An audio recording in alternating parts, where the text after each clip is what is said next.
have breaking news. The Proclamation of 1763 has just been announced by the British government. What is it exactly, you may ask? Well, it has been said that it is this line that has been drawn across the Appalachian Mountains, which tells us that we can't live past that line. Indeed, Jerome, indeed. And what does this mean for the average citizen? Well, if you're living across the proclamation line, say more to the west, it'll be required that you must return back across east. This would make it so that, the British would have more control over the colonies, but it also means you would have to leave behind your home and lifestyle in the more western parts. And now, a short break.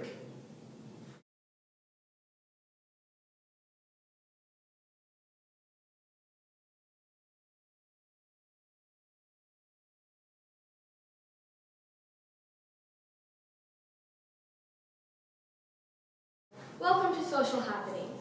I'm Bailey. And I'm Kay. Our first subject tonight is talking about the new pamphlet released about the imposing taxes. Daniel Delaney just published his consideration on the priority of imposing taxes in the British colonies in response to the Stamp Act. Daniel was educated in England and returned to America working as a lawyer.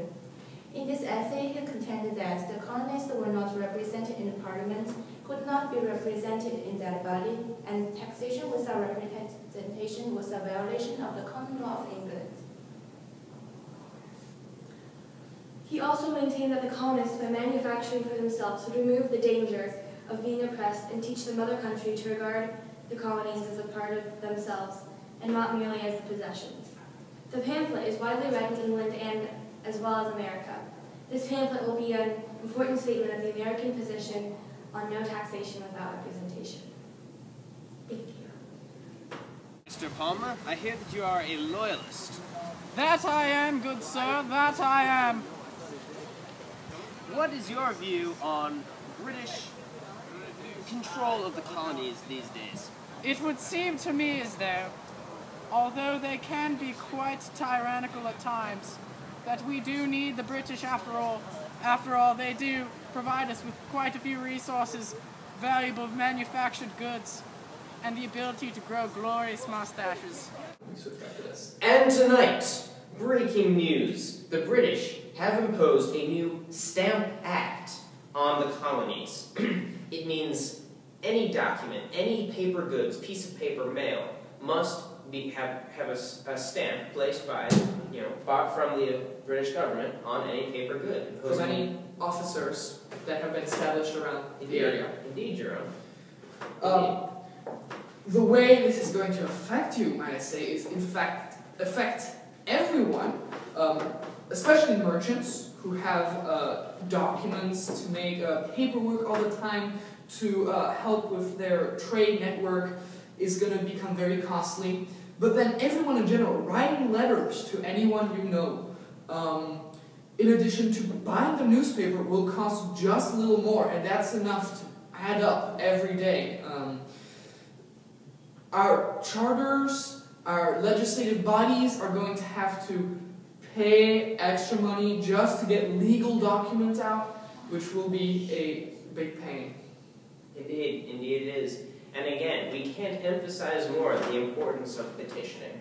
Again, Sons of Liberty, they can do, all they can, but sometimes it isn't enough. Sometimes you must hear from the citizens. And we shall return after a short commercial break from our sponsors.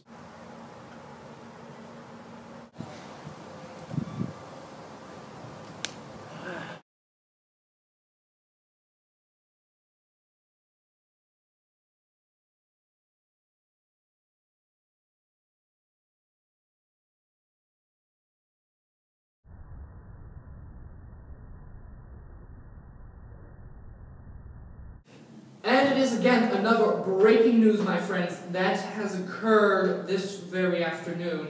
The British have now, under our new Prime Minister, established what he calls, after his beautiful name, Townshend Acts, which are comprised of 3 things that add on to the variety of other things the British have tried to impose upon us. First of all, my dear Arlo, they have added a limitation of the trade, especially for specific goods such as paper, glass, and tea. And this is terrible for merchants, you know? It kills our economy, makes our, you know, the navigation acts are bad enough, but now merchants are going to have even worse time. It's going to be terrible for them. I absolutely Economies can only go downhill from here.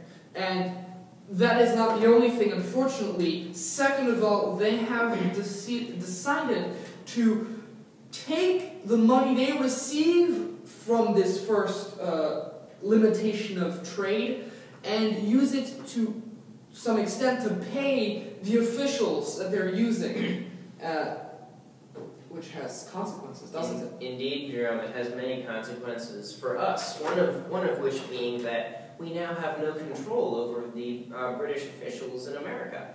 See, now that they're not running off of our salaries, they're running off of a British tax, we have no control over them. We don't have any input into the matter. And if they start doing something bad, what can we do? Exactly. Especially now that the courts are raided by the British. And exactly, Arlo has gotten to our third point here of our township acts, which are the vice admiralty courts that have been established, making it that there are no more juries, just a British judge there to choose your sentence. This weekend, the Daughters of Liberty will be hosting a ball. The ball will be completely against all the taxes imposed by the British. All the products going into the ball will be American-made, with no taxes. Women and men who attend the ball are expected to make their own clothing for the event. Thus, we will be showing that we can still have a wonderful time without the extravagant clothing. The food at the ball will be strictly American grown, and many can say that the tea and coffee will be from American soil. There will be no printed invitations due to the Stamp Act, so all the invitations are worded by mouse. So please help in this wonderful event, and the ball will be happening at 7 o'clock at the Penn Hall on Saturday. Thank you.